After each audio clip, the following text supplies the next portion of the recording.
Bienvenue dans cette nouvelle édition du Non-Stop Info. Au sommaire, la démission du ministre malien de la Défense. Un départ qui suit la défaite de l'armée régulière contre les groupes rebelles du Nord. C'est Badao qui prendra sa succession.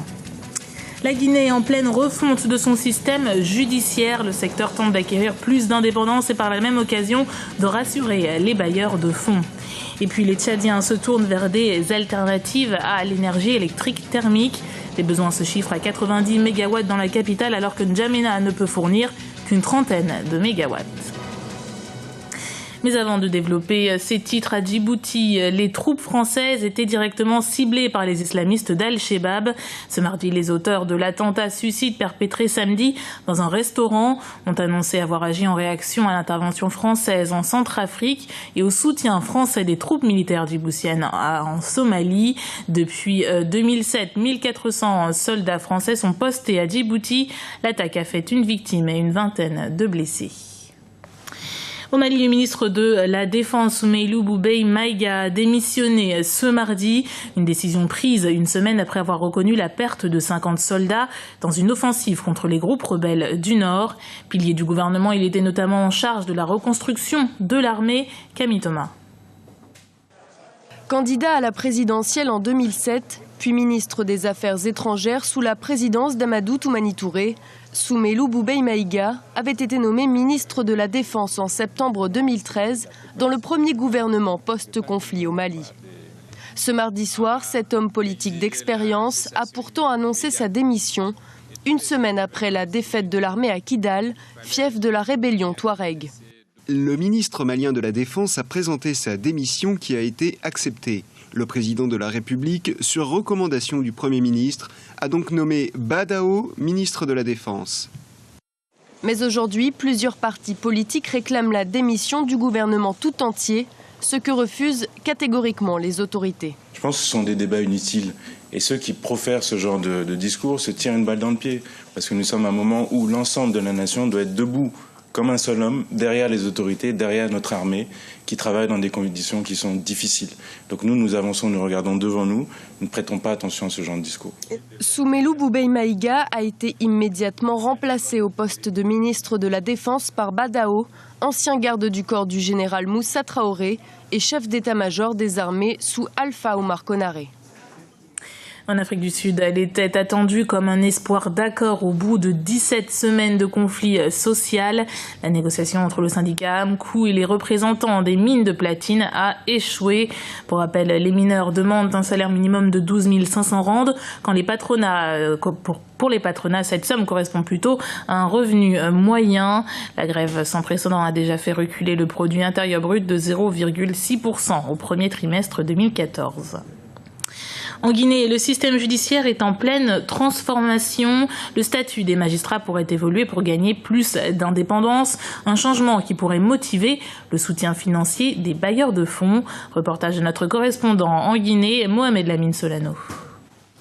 Le système judiciaire guinéen a longtemps été critiqué pour son manque d'indépendance.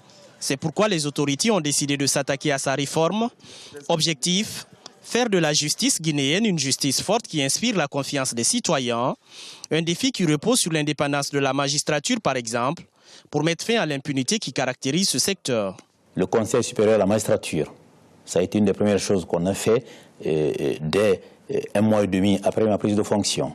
Il y a le statut des magistrats qui suivent, et après ces deux organes, bien entendu, la réforme continue sur des terrains aussi importants que c'est globalement la lutte contre l'impunité, par le renforcement de la chaîne pénale. Il faut que les citoyens apprennent à faire confiance à la justice. En 2012, le gouvernement guinéen a organisé les états généraux de la justice qui ont identifié les maux dont souffre ce secteur, comme l'accès au droit et à la justice. La mise en place du Conseil supérieur de la magistrature a permis d'obtenir une aide des bailleurs de fonds de 20 millions d'euros pour accompagner le gouvernement dans ce programme. L'instruction des dossiers comme ceux que la presse appelle les massacres du 28 septembre 2009 devrait ainsi s'accélérer. J'ai reçu moi-même les associations de victimes. Il y a un pôle de juges d'instruction qui travaille sur ce dossier. Quasiment toutes les parties civiles, les victimes, ont été entendues. Ceux qui sont accusés, il y a pas mal qui ont été également auditionnés. mise en examen et tout. On continue là-dessus et je pense que ce dossier va aboutir le plus tôt possible pour que jugement se fasse. Une rencontre sur l'examen de la politique nationale de réforme de la justice a mobilisé récemment à Conakry des professionnels de la justice et plusieurs organisations de promotion des droits de l'homme. Les échanges ont essentiellement été consacrés à la responsabilisation et la professionnalisation du secteur pour l'indépendance de la justice guinéenne. La disponibilité d'énergie électrique s'impose comme un défi majeur pour les autorités tchadiennes. À N'Djamena, la capitale du pays, les coupures d'énergie électrique sont de plus en plus fréquentes. Première victime, les consommateurs, dont les commerçants et les artisans. L'utilisation d'autres sources d'énergie devient inévitable. Les précisions de notre correspondant au Tchad, Daniel Aboki. Passer une journée sans électricité, c'est le calvaire quotidien des habitants de la ville de N'Djamena. Depuis 2009, l'électricité est devenue un défi majeur pour les autorités tchadiennes, surtout au cours de la saison sèche. Avec un besoin estimé à plus de 90 MW, la capitale du pays ne dispose que d'environ une trentaine de mégawatts. Trop peu pour répondre aux attentes des consommateurs. Regardez par exemple ce pot de yaourt. Il a bien besoin d'être mis au frais pour garder sa qualité. Vous imaginez jusqu'à quel point l'énergie est donc nécessaire pour nous. Tous ces produits ont besoin d'énergie électrique. Parfois, quand les clients arrivent, ils touchent d'abord le produit pour voir si c'est bien frais. Et si ce n'est pas le cas, ils refusent de payer. C'est une perte pour nous. Mustapha est couturier brodeur dans un quartier populaire de la capitale. Pour satisfaire ses clients, il doit sans cesse avoir recours à un groupe électrogène.